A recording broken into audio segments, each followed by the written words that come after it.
today. I'm Walt Gieson. I've been doing this podcast since September of 2012, and boy, are my lips tired. This is your Daily Dose of Happy. We are so happy you decided to join us today.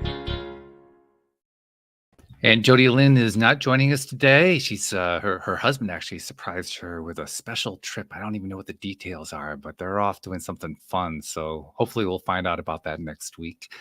But this week I am joined by Rebeccah Silence, one of the best last names of anybody we've ever had here on the program.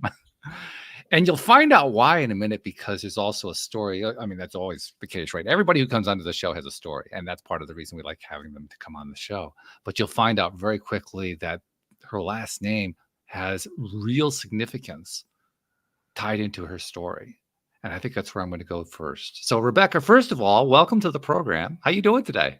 Well, I'm thrilled to be here and ready for my daily dose of happy and to serve up some happy for all of the audience. Yeah. And my last name, I'm always asked, is it really your last name? And this is a legal name. I got married at 23, and I was married to a guy with the last name Silence. The marriage turned domestic violence. Ooh. I ended up getting out with a 2-year-old. And at the time, I still was pretty shut down. And even with a master's degree in counseling and a 4.0 GPA, I understood patterns repeat and we recreate trauma that hasn't healed yet.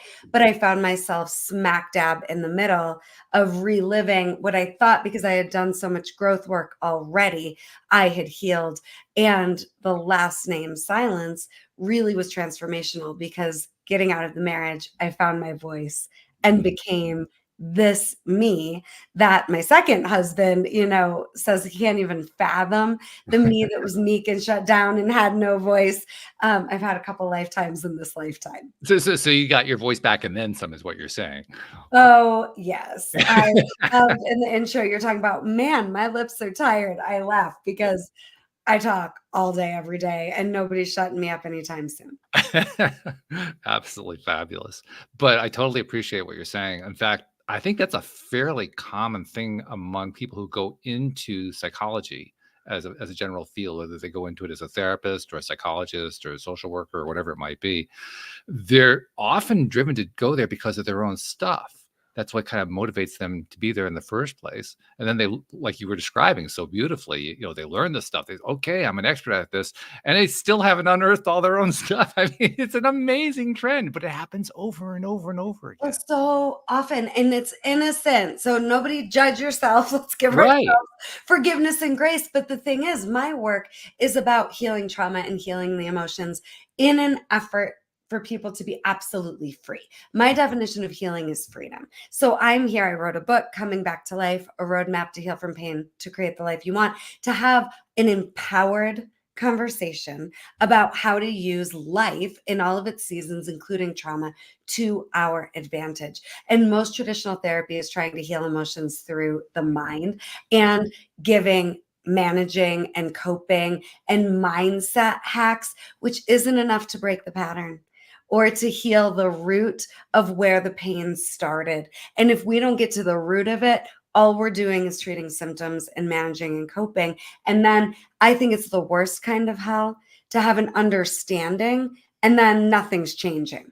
Not how I feel, not what's going on around me. So it's almost worse to be awake and aware, and then you're still reliving what you don't have to be living. And my work is about making it simple, accessible, and easy to actually set yourselves free. Actually and literally, not just conceptually. I like that. And we're going to go into that in greater detail. One thing that I've long noticed, I have a great deal of respect for therapists. Some of my best friends are therapists.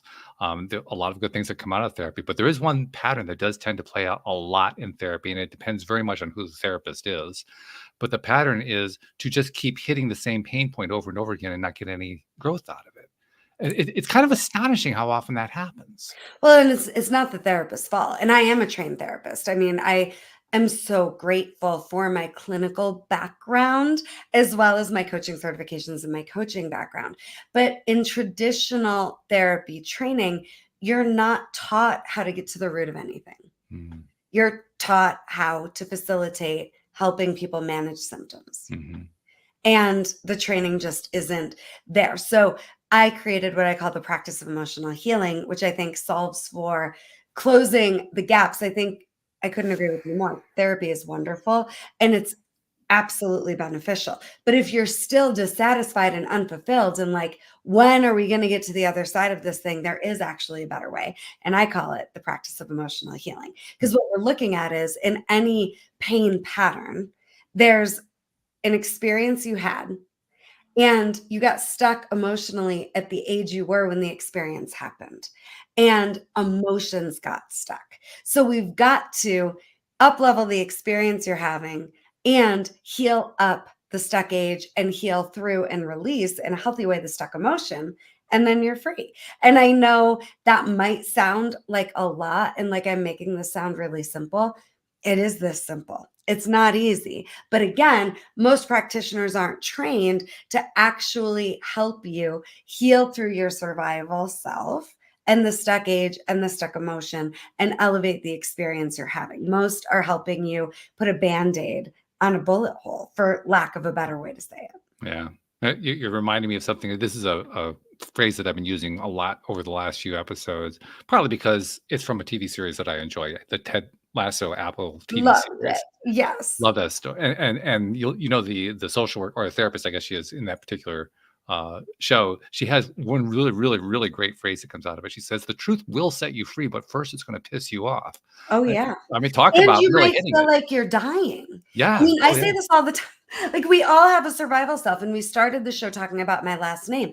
The Rebeccah Silence that got married the first time at 23 didn't know she was fun and carefree and full of life and had a voice and had value and was a leader. I was very much focused on being as invisible as possible. Yeah, I That know the wasn't feeling, the by the truth way. of who I am, right?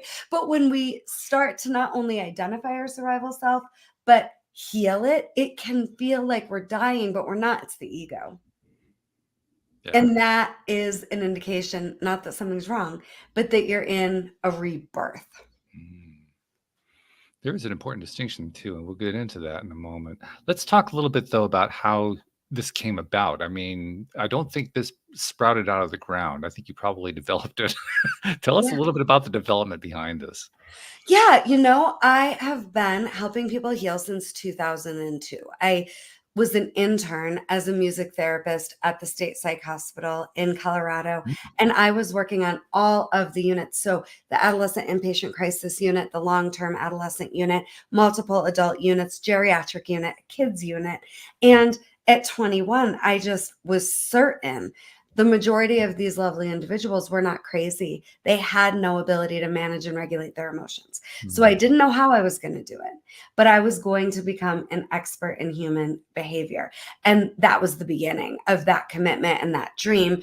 Fast forward, after working in drug and alcohol rehab facilities and adult psych facilities as an activity director and social worker, I got pregnant, got my master's in counseling, learned a lot, and then ended up seeing what was missing, not again knocking therapy, but there were some missings.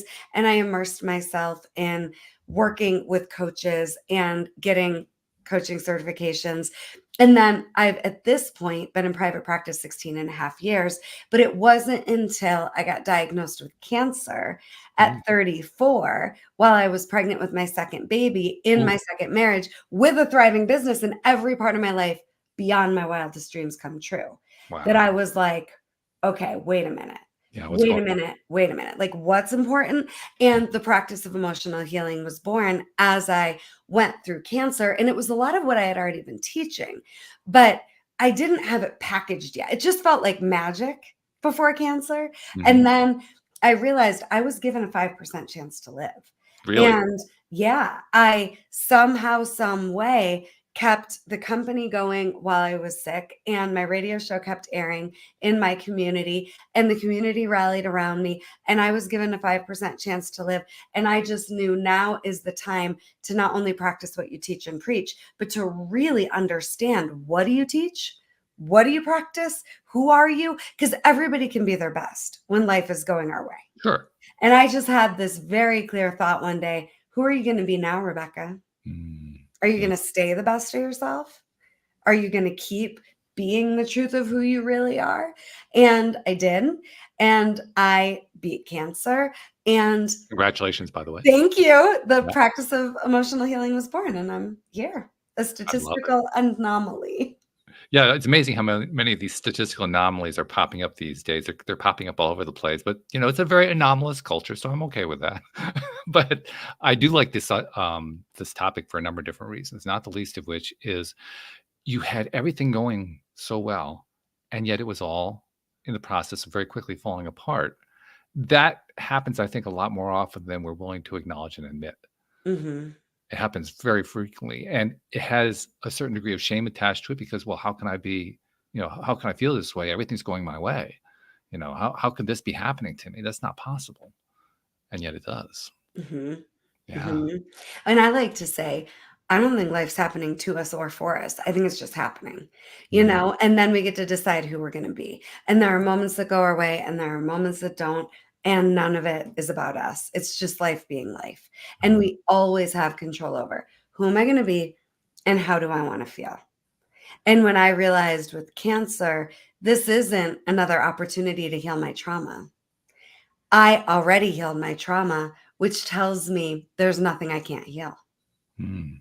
And they healed me, was in charge of the mission called Saving My Life through cancer. But more than that, I was reinventing myself, and it was a spiritual awakening unlike anything I've ever experienced. And the biggest lesson I got from cancer was it's not about achievement.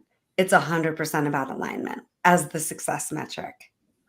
Certainly a word that we appreciate around here, and I'm sure we'll get into that as well. Let's talk about the radio program, though, because that plays a key role in this. You kind of very quickly alluded to that, but talk to us a little bit more about how did that come about, and then what role did it play? Yeah, I mean, you've had this podcast since 2012. I started my company in 2008 in the beginning stages of the coaching industry altogether. I was a pioneer in the industry, but I didn't know that at the time. And I had, a couple years part-time where I was working a safe job as a school counseling coordinator for benefits as a single mom and doing my private practice on the side. And then I decided to move back to my hometown Mm, where I grew up and experienced and endured a lot of trauma, got married again, and pitched the local radio station that I didn't want to pay for ads.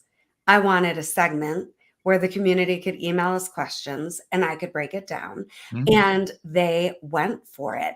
And cool. we went to number one literally in a month. And within 2 weeks, I had a 6-month wait list. The community had never Wow. experienced a coach.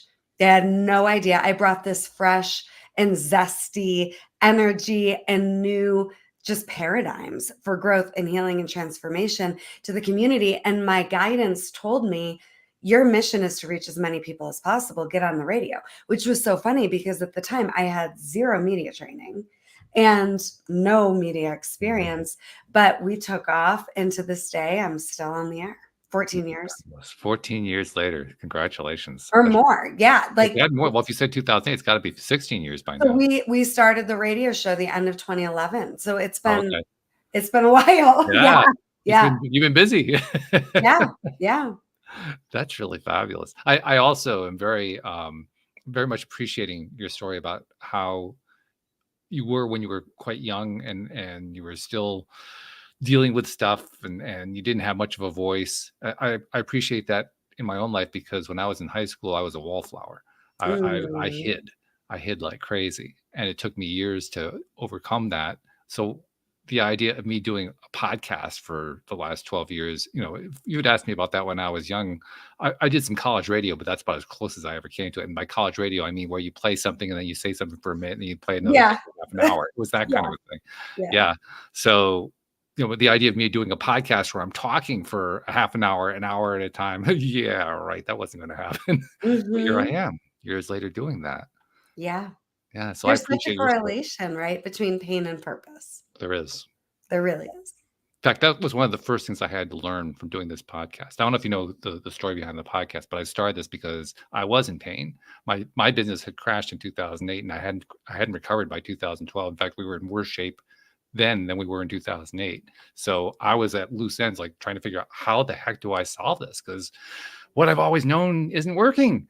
And Yeah. it's getting worse and worse and worse. Yeah. I like to tell the story that not only could I not afford to hire a coach, I couldn't afford to buy a self-help book. I was like in desperate straits. So I had to do something. And that pain that I was in at that point drove me to say, well, I have an IT background. There's this thing called podcasting that started. I know I'll start a podcast and I'll bring on experts and I'll learn that way. Yeah. And it Yeah. worked. Yeah.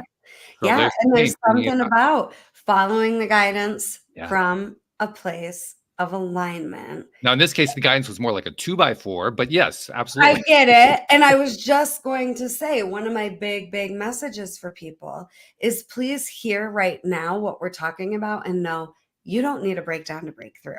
No. You don't need to Please. wait for the crisis because it will, like the bottom will fall out. And I was sacrificing myself so much in the name of love in life and business and leadership and didn't even realize. I don't think I caused cancer, but I had gotten on that radio, booked out 6 months, and I was literally doing 7 days a week, 10 clients a day on the hour, every hour with no breaks for years. Wow. That wasn't sustainable. And I wasn't listening to my body or to my guidance, right? So don't let it get to the point where you're hit over the head with a 2x4. And if that happens, no judgment, but just know we don't need a breakdown to break through. And we can just decide enough with survival. Let's follow our alignment. And once you do get the 2x4 experience like that, the good news is by that point you realize, well, I did have a tap on the shoulder, and then I had a whisper in the ear. Then I had a push on the shoulder, then a push in the back, and then finally the universe said, "Okay, I'm going to use the 2x4. You're not paying any attention." Yeah. So it's not like I had no warning. Right. It doesn't have to get to the point where the grand piano is falling out of That's right. your head, right? But sometimes, like, our best is enough, and I think that's another important message here. And a little daily dose of happy for you. You know, your best is enough, and you can only do your best in the moment with what you have from where you are, as cliche as that sounds. And I think the most important thing we have control over is a commitment to, am I committed to being my best? Am I committed to feeling how I want to feel? And am I committed to letting that be enough? Yes, especially that last bit. Am I committed to letting it be enough? What I think about when you say that phrase is the tremendous ability we all have to beat the crap out of ourselves. Oh my gosh. Right? Oh my gosh. And if people are harsh with you, what do I know? I just had a client yesterday whose boyfriend, they have 2 little babies under 1. She has her own business. The boyfriend is very short fused right now, and he's been pretty harsh lately. And she shouldn't tolerate that, doesn't deserve that. But what do I also know? The way he's talking to her is exactly how she talks to herself. Oh, yeah. This means she's a vibrational match for being talked to like that, right? So, you know, I think. And I can only begin to imagine what's going on in his head. I mean, the kind of conversations he's having with himself. Like, right. Oh, This I is wouldn't want to be anywhere near that. It's terrifying. Talking to himself. This is how she's talking to herself. And I have a lot of faith in this couple. I think they're going to be okay. But they have to get beyond survival, which includes this real commitment to justifying negative, harsh, cruel self-talk, which never benefits anybody. No. And there's no, as my coach would say, I could hear his voice right now, there's no spiritual, nutritional value. Yeah, right. Exactly right. There is no spiritual, nutritional value. That nails it right on the head. So, okay. Well, I think we're getting a sense of where all this comes together. That's really cool. I like it a lot. Tell us a little bit about how the book itself came about. I mean, what led to that happening? So as I realized, I had decided I was going to commit to life when I got sick, and I was going to live like I was going to live. I wasn't going to identify as sick or dying. I was going to treat myself and life like I was going to make it. And then I ended up following my guidance, quitting chemo. I never suggest anybody else should quit chemo if you're going through cancer. But for me, I knew if I didn't quit chemo, I was going to be dead. I was declining so very quickly. Okay. And I had a brand new baby, and I had a 10-year-old and this gorgeous husband and a business and clients. And I was not willing to give up. And there were so many moments every single day. As much as I wanted to live, I wanted to die. And I just kept my commitment to life. And then there was this one day I realized it worked. I'm going to make it. It Hmm. went from commitment to a very real realization. I'm actually going to live. Do you remember what it was that actually triggered that thought in your mind? I only remember, like right now, I have chills literally. I just remember standing in my dining room, looking out the windows at the trees and realizing, Rebeccah, it worked. You're going to live. You're, Wow. Okay. you're going to live. Like you made it. You made it. And it was the wildest moment because I've never been more depressed as I was immediately after realizing I'm going to live. And then I was like, wait, okay, what are you going to do? You're going to write a book and you're going to create a course and you're just going to teach all of what you just did to live. Like that's what you're going to do. Wow. And because I had to put the energy somewhere, I've run a few marathons, and at the end of the race, every single time I got depressed because like now it's done. Now what? Right. And I had this moment of like, oh, I'm going to make it, and then crash. And then now what? And I just got the guidance. You're going to write a book and you're going to get a publishing deal and you're going to create a course. And that's what I did. So And let's clarify that phrase because it's an important phrase. You said I got depressed, but you got depressed in a very specific way. You got depressed about what's next. well, and to me, let me just give you my definitions of depression and anxiety, Okay. because I very much believe depression and anxiety are real. I have been suicidal multiple times.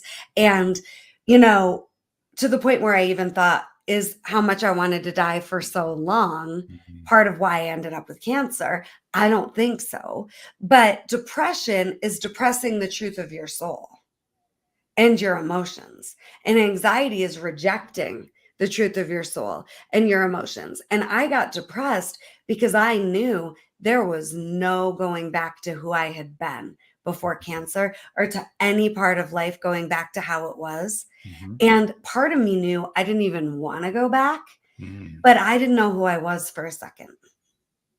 And I had to reinvent myself all over again because I didn't give a crap about achievement anymore or the success metrics that I thought were so important. And I couldn't identify as successful based on being a wife, sexy, a business owner, a mom. Like everything went out the window when I got sick. So I think why I got depressed, and I really appreciate you wanting to unpack this a little further, is because I didn't know who I was for Yeah, a second. you were essentially on the edge of asking one of those most important questions that people really don't ask themselves often enough in life, and that is, "What do I really want?"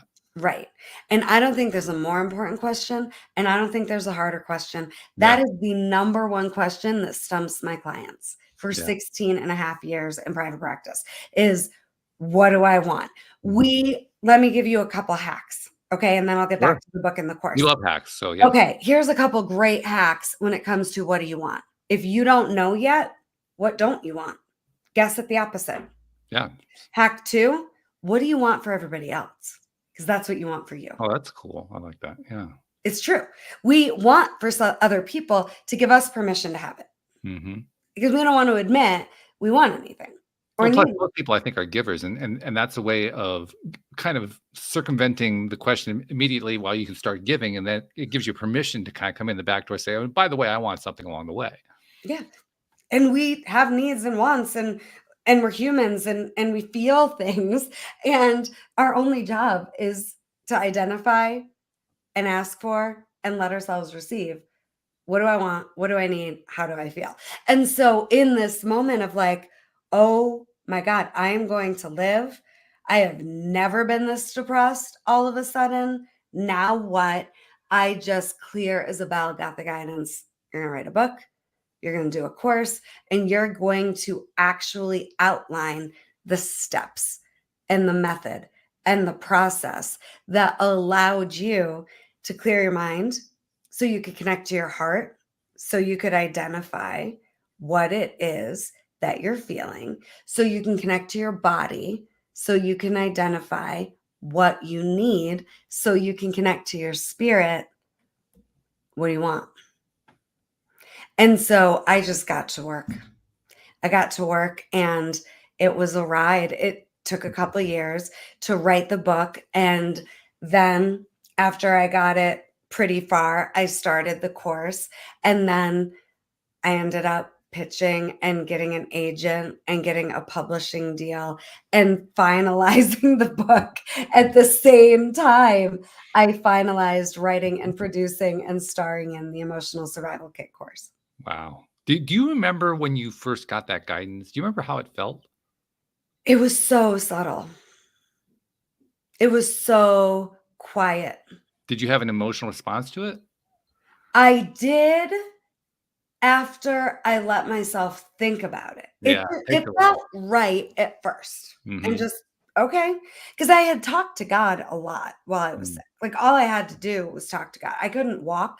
I ended up with drop foot on my right leg, which Oh means my goodness. all the nerves were dying down my right leg, Yeah. and they told me in physical therapy I would never heal, and I'd never be able to walk again, and even if I beat cancer, I'd be on disability for the rest of my life, and, I wasn't gonna take that lying down Good for or you. believe that, Yeah. and so I just had this conversation with God all the time. My life post-cancer, I just describe as a 100% collaboration and co-creation with God, and I was like, "If I live, all I wanna do is serve," and I think my life is a divine assignment to teach love and emotional healing and regulation, and my number one mission is for kids to have healed parents, Mm. and I love serving couples and families so they can clear the generational trauma and create whatever they want, and then, oh, wait a minute. Okay, I accept the assignment. The emotional reaction after kind of realizing all this was happening and there was no turning back was, I'm not an author and I don't know how to do any of this. Like how you were talking about the podcast at first. I was like, I don't know what to do. And part of my emotional survival kit course is the second lesson. The first is commit to your life. Mhm. Live like you're gonna live, like let's live. Let's not live to die, a slow Mm. spiritual death. Let's live. So it starts with commitment to your life. And then it's about what are you living for? And, identifying in the moments that you don't have the self worth or self esteem to do it for yourself, who are you doing it for to keep it going? And then once you know you're committed to your life and what you're living for, all you need is the next step. We overwhelm ourselves by trying to think we need to know what each rung of the ladder is or how we're going to get there before we commit. So many wait for some magical guarantee before they'll Mm. commit, which means they never commit. And I'm here to say, big picture, commit with no idea how. And then all you need from there is one next right step at a time. But frankly, that's scary. I mean, with no idea how to get there, I've been on that kind of road myself. When you get to that place where it's okay, you have to just have faith without having any idea how you're going to get there. That's scary. That's really Well, scary. it's scary, but I think what's scarier is a safe and small life with a Yeah. suffocated spirit, right? Yeah. So, it's like pick your poison. Do you want to be scared and alive, or do you want to be safe and small and dying a slow spiritual Fair death? point. And I am not making light of how serious and real this discussion is, but I do just want to point out, let's get our priorities straight, right? Because we get one precious life and we don't have to wait to get hit by a 2x4 to go, what am I doing with this one precious life? And I think this hack of just one step at a time is life changing. It's been life changing for me. The only reason I'm here with a published book that's sold 10,000 copies and won a couple of awards and a course that is changing couples and families and leaders' lives every single day. I just figured out one next step at a time. And I didn't even really have to figure it out because I was shown. Mm. When we have a clear mind and a clear heart and a clear body and access to our spirit, there's nothing to figure out. You're shown, Yeah, that's truly. what you were describing earlier as alignment, and that's a great way of describing that because you literally changed an alignment that before was fighting you. I mean, you described it quite beautifully. You would uh, you were in this great place, and then you had the cancer happen, and you start getting some insight on that, and the insight made you depressed rather than making you feel like you were getting somewhere. I mean, everything was out of alignment. All the responses didn't match the inputs. Everything was just kind of wackadoodle. And then, Amen. and that's the Yeah. technical term, by the way. Yeah. Perfect term. Yet you took that, and you took that download, you took that information, and you realigned your own life. And in the process, you developed an understanding of how anybody can do that. And that's basically Mhm. what you're passing along with your course in your book. Right. Well, Yeah. and again, I'm just saying you have the ability to decide who you want to be and how you want to feel in every single moment. Mm. If nothing else, you can master the art of being intentional about who you want to be I've and told the how you story want to feel. numerous times on the show here. I've told about the first time that I fully realized I actually had control over my emotional response, because I was one of those people who, for half a lifetime, believed that no, my emotional response was dependent on circumstances. If something Yeah. bad happened, I had to have a bad reaction. If something good happened, I had to have a good reaction. And the first time I actually learned that no, that's not the way it goes, it was a shock. Mhm. It was a real surprise. Like, oh my God, what have I been missing all this time? And does that mean that the steering wheel's been in front of me all this time and I couldn't see it? And where have I been driving? I mean, all these thoughts are going through my head like, wow, what have I missed? But once you do get that, once you finally grasp that, first of all, it can be learned. You can actually learn how to make these selections to your benefit. And then you start applying it. It may not happen instantly, but you start seeing differences, which makes sense. I mean, you start changing things in the way you behave, the way you think, the way you live, and so forth. Your life is going to have a different kind of result. That logically makes sense. But when you go through it, it's an entirely different experience from sitting back and thinking about, oh, logically, this is what's going to happen. Mhm. Well, and there's no, when it comes to emotional healing and regulation, logic involved, right? Like none Not of really. it. No. None of it makes sense. And I just had a client hire me recently at 78 years old. Like it's never too late. Mm. So if anybody's thinking it's too late or, I missed my opportunity, absolutely false. Mm. And I was just talking to my husband last night. It was our 12th wedding anniversary. And Happy we went out to dinner. Thank you. And we knew each other 4 years before we got married. And I made a comment, man, it always is so wild for me to reflect back and to realize we were under each other's noses for 4 years. He's best friends with my sister's husband. Oh, okay. And he just goes, we weren't ready yet, Rebecca. Yeah. And it's so true, and we're never really going to be ready, but there is this point of awareness, I think, where we can take responsibility for, am I going to let the past continue to be my life and my future? Or do I want to reinvent and have a new experience, maybe even a next level identity, and I think it's so important to be light about it. This isn't heavy. Nobody's bad or wrong. It's just we inherit what we think is important and who we think we're supposed to be and how we think we're supposed to feel based on circumstance. And we can say, thank you, ancestors. And I hit the unsubscribe button now to your paradigm. And we can decide what our paradigms are going to be and reinvent ourselves as many times as we need to. That's empowering. I'm often reminded here on the program through the variety of guests that I have, the different stories that we hear and so forth. I'm reminded of just how incredibly powerful the human mind, the human soul, the whole human spirit really is, and our ability to focus and what that's able to produce. But boy, it's so easy to forget that, especially when we're trying to address questions like this. So to hear you saying that, yeah, we really do have that power. That's one of those reinforcements that we need. That's part of that daily dose of happy. The reinforcement that says you really can do this. This is not something that's outside of your range. In fact, you have a lot more range than you realize. Oh, yeah. I say it like this. There's nothing outside of you more powerful than you. Mm, Cancer wasn't more powerful than me.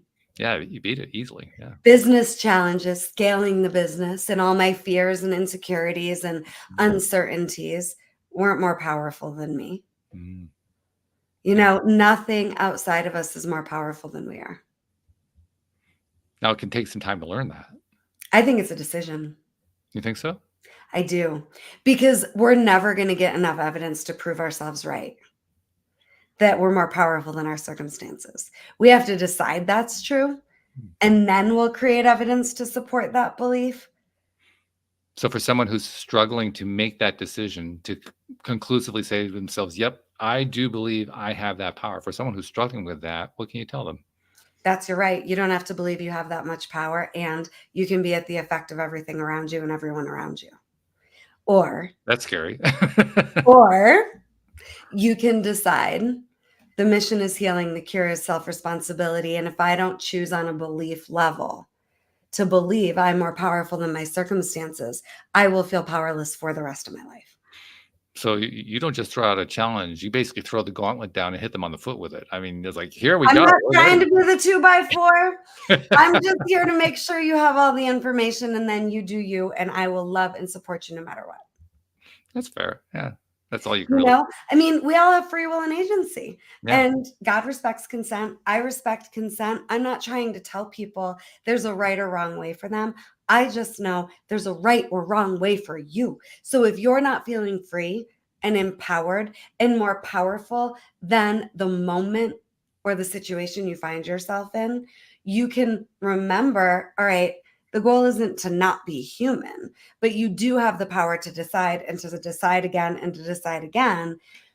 If I was going to be the most powerful me in the circumstance that has more power than the circumstance, what would happen next? Back to just the next step. You don't need to know how to solve it. And you didn't create the problem that you're more powerful than. So you're not going to cure it. The cure is to stay the best of you That's an and to own your important power. distinction. That's a really important distinction because I think in fact, I hear people telling me various stories that suggest you have to become a different person. You have to grow into somebody new. You have to leave the old you behind. You're Mm-mm. saying no, and I like what you're saying better because I don't think we ever really change who we are. We change our choices, we change our decisions, we change our thought processes. But the essential us, that's always the same. It's the same person. Yeah, well, and it's about getting back to the truth of who we are, I think. Our essence, our spirit, right? And when we're babies, our emotions don't threaten us. Mm, Circumstance doesn't threaten us. We're just authentic. And then we learned what's acceptable and what's not, and right. how to survive our family system. And then we think that's who we are. And if you're stressed or feeling pressure or exhausted, if you don't have peace, you are not in alignment with the truth of who you are and how powerful you are Mhm, yet. mhm. And I so like the way I know we're off track is it doesn't feel good. And as scared as I was and depressed as I was in the moment before I realized what's next was writing the book and the course, I knew I'd be guided to a next step, and I let myself let that be enough. And You're I touching found one of my something to favorite pour things. myself into. You're touching one of my favorite things. How does it feel? Yeah, Does it feel good? Do more of it. Keep going in that direction. That's your guidance right there. That's yeah, your guidance saying you're on the right track.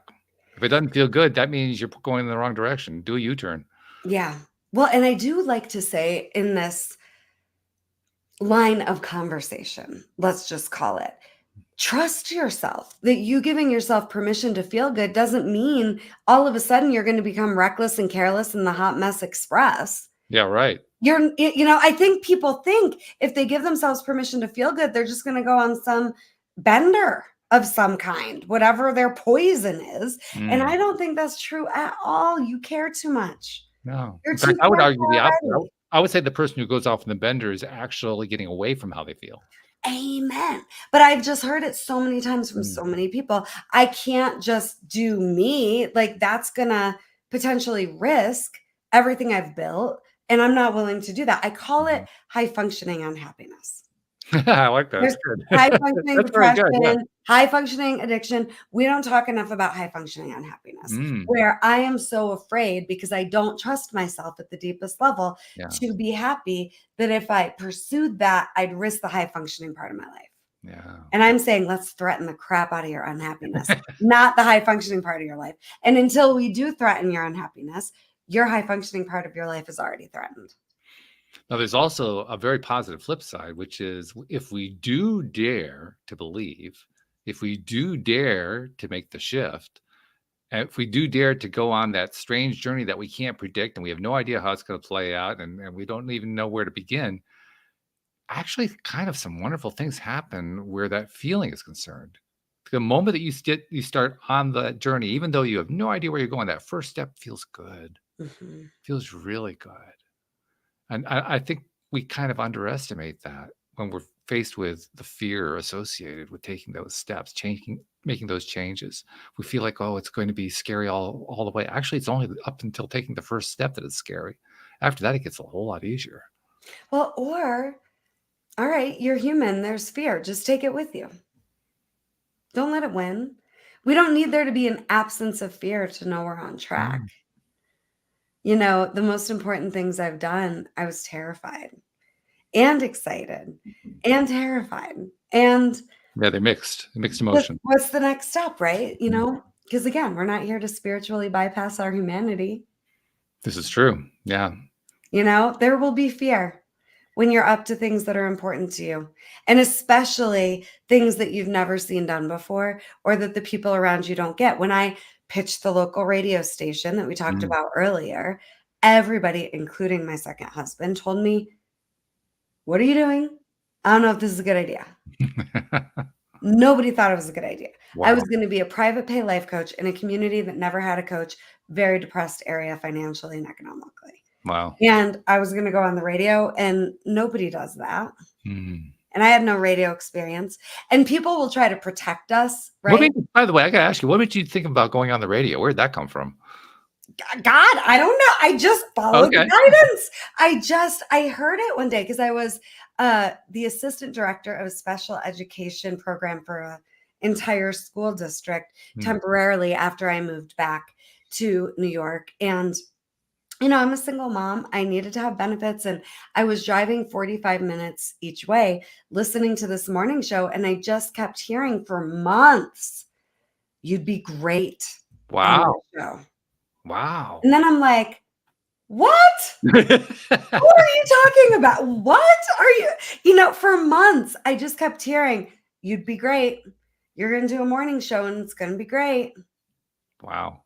And then, and I tell people this, wait for that now moment. I had the moment this one day, it was snowing. I'll never forget it. I'm driving in the snow and I just heard now. And I called the DJ and I went to high school with him. Oh, wow. And I hadn't talked to him in very long time, you know, Sure. 15 years or something. And I called him and he's like, "Well, I have no power here. I think it's a good idea." And he's like, "But you're going to have to pitch the owner." Mhm. So I ended up getting a meeting with the owner and pitching the owner, and the rest I already shared. It took off. And I Mm. think when it's aligned and empowered, it will. And it's not necessarily going to happen on your timeline or on your terms or as fast as you want. But when there's no resistance and you're following the guidance and the alignment, things happen. And that's what happened.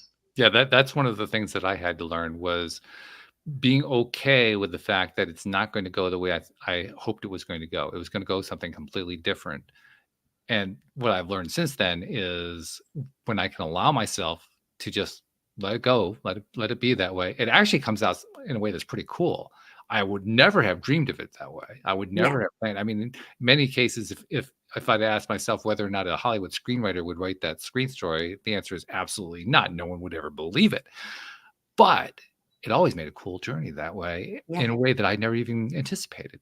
Yeah, and it is exciting and fun to watch it unfold and experience the unfolding with no idea how it's going to unfold. But what you do know is what you want to create and how you want to feel. And that's enough. And then let That's what you yourself have just to hang be on to. delighted. Yeah. Yeah. There's a piece to that that's really important, I think, which is it's a question of how much do you really believe in what it is that you're claiming to believe in? Like, do you really buy it? I mean, are you trying to convince yourself of it, or do you really believe it? Yeah. Because if you don't believe it, how can anybody else believe it? Well, and once you really believe it, you don't need anybody else to believe it. Exactly. Yeah. Right? Like, I do feel like I have figured out how to heal and be free and in control of my life and my destiny. Mhm. And I know how to do that. And I teach people that want to learn how to do that. And anybody that isn't interested, I respect. if we're on different paths, Sure. in different places, on a different spiritual journey, and it's fine. But I think what you're saying is so important here. Like, there's nothing to do really. There's just who are you being? And Yeah. there's nothing to prove and nobody to convince.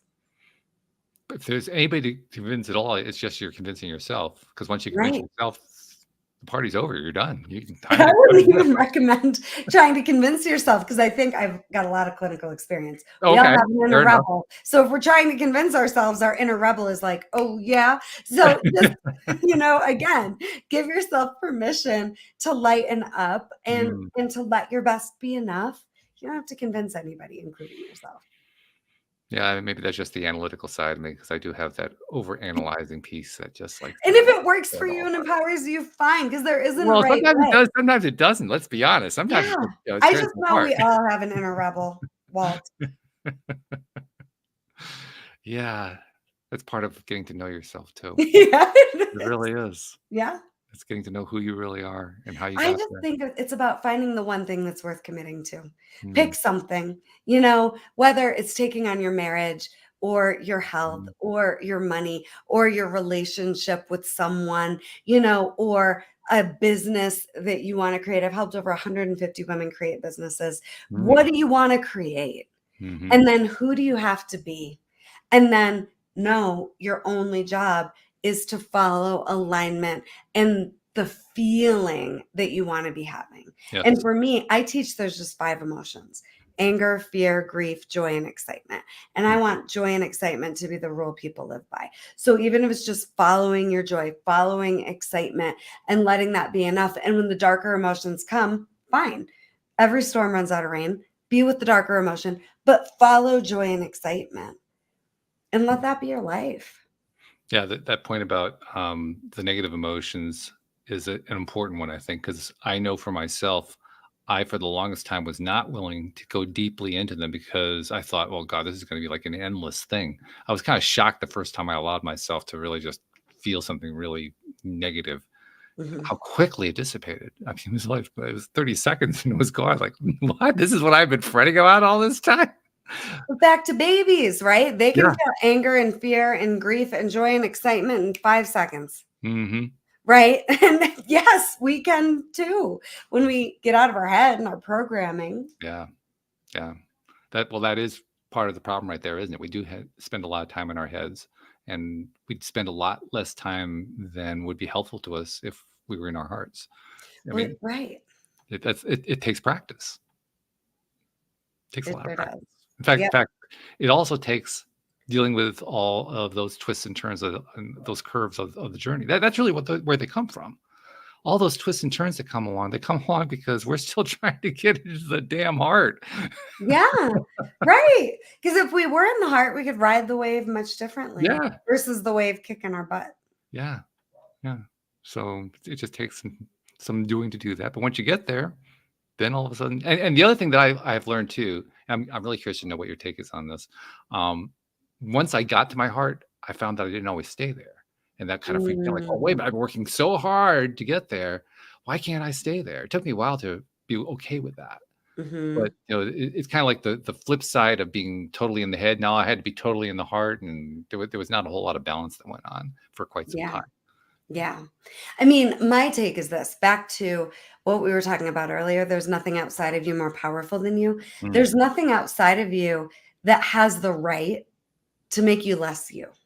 mm, So when you're not in your heart, you're less you. And there's never going to be, it's safe enough. And I now have permission mhm. to be in my heart. And actually, we're less safe when we're guarded because we have blinders on and Oh, we yeah. can't see everything as clearly. Mm. And we're actually looking for subconscious evidence to prove we're not safe when we're Oh, guarded, that's true. That's very true. right? So this Yeah. is complex, but I'm trying to break it down as simply as I can. The truth is, I refuse to let my past win.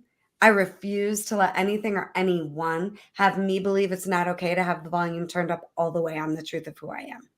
And if anybody would want me to turn the volume down, they're not for me. Mm. And I can blow them kisses and bless them on their journey and wish them well. But the answer is no, I will not be turning the volume down.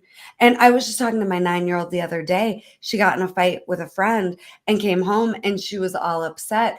And it was very funny, actually. And for any of the parents out there, I was blown away by this kid because she sent me a message saying, okay, the code word is goat. If I want to come home, I'm going to send you the code word goat. Now, we had not pre-planned this. Okay. All of a sudden I get a message, goat.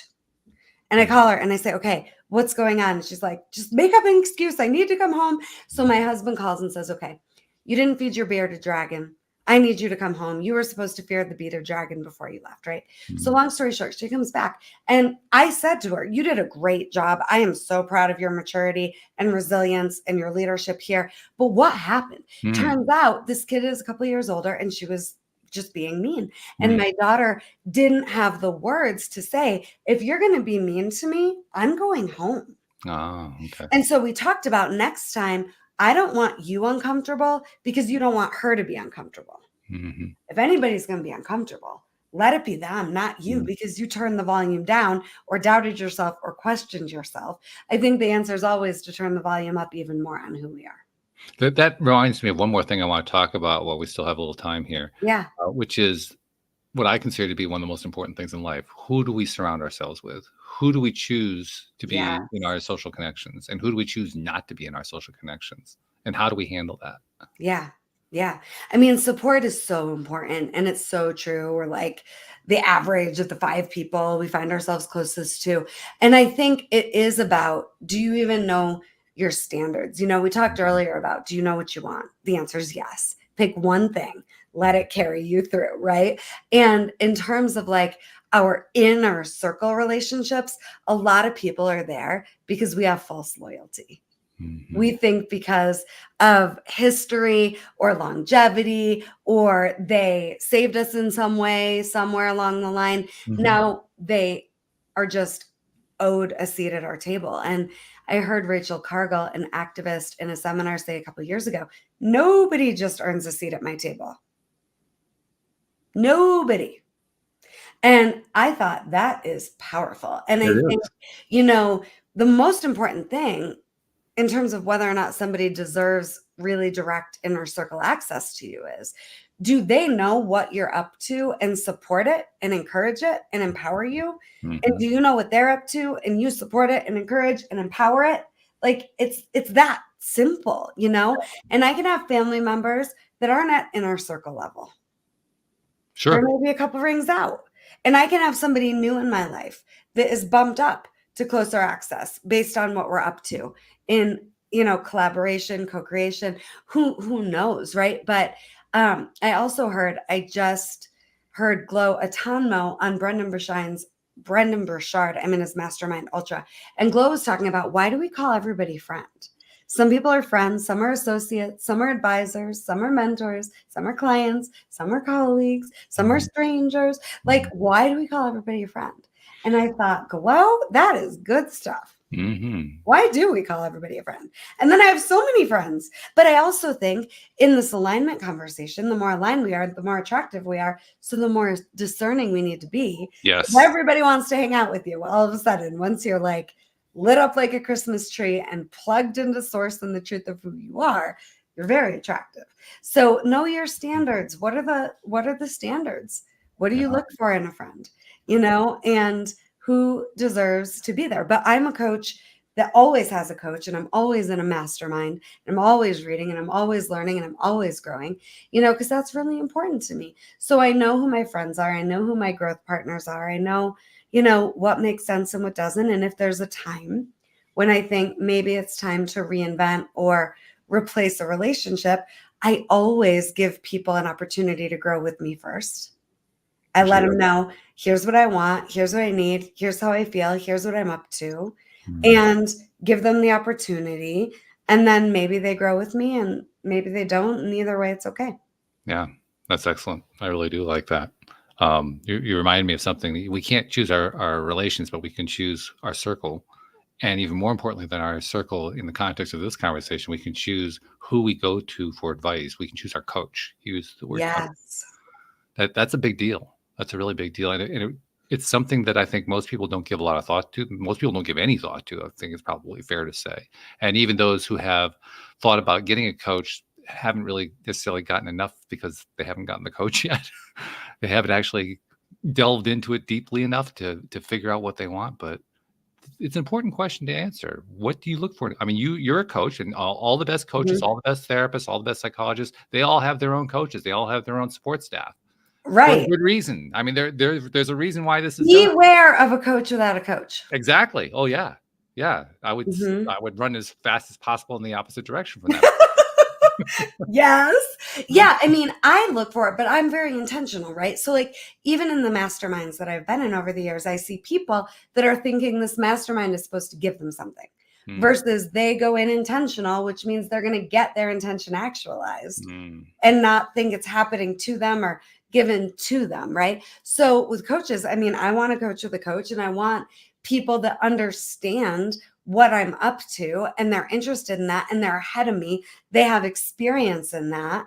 They're not threatened by my wild ambition, or just level of depth and zest, and it's not even just about what are you looking for in a coach? What are you looking for in a partner? When my husband and I got together on date 3, I gave him an 11-page list front and back of everything I was looking for. wow, 11 page. Yeah, that's serious. He wasn't intimidated for a second. He pulled Cool. his list out of his wallet. I about fell out the booth. He had his own list. It was a half a page. Wasn't 11 Didn't pages need to be front and back. long. It just didn't No, matter. but it's like, oh my gosh, be intentional. And we read our list to each other and we weren't threatened. Mm, What a yes. gift. Be around the people that are like, yes, not, are you sure? And trying to protect you from yourself and your dreams. Yes. Boy, that's really so important. So important. As so often happens when we do these interviews, these conversations, we run out of time faster than I would like because there's so many different Yes. fascinating ways we could go with something like this. But we are running out, so I need to draw to a close with a few key points that I like to bring in at the end of every conversation. First and foremost, someone who is listening and wants to perhaps reach out and find out if you're the right person to work with. I mean, we should probably let them know how to do that, don't you think? Absolutely. I would be honored to support you.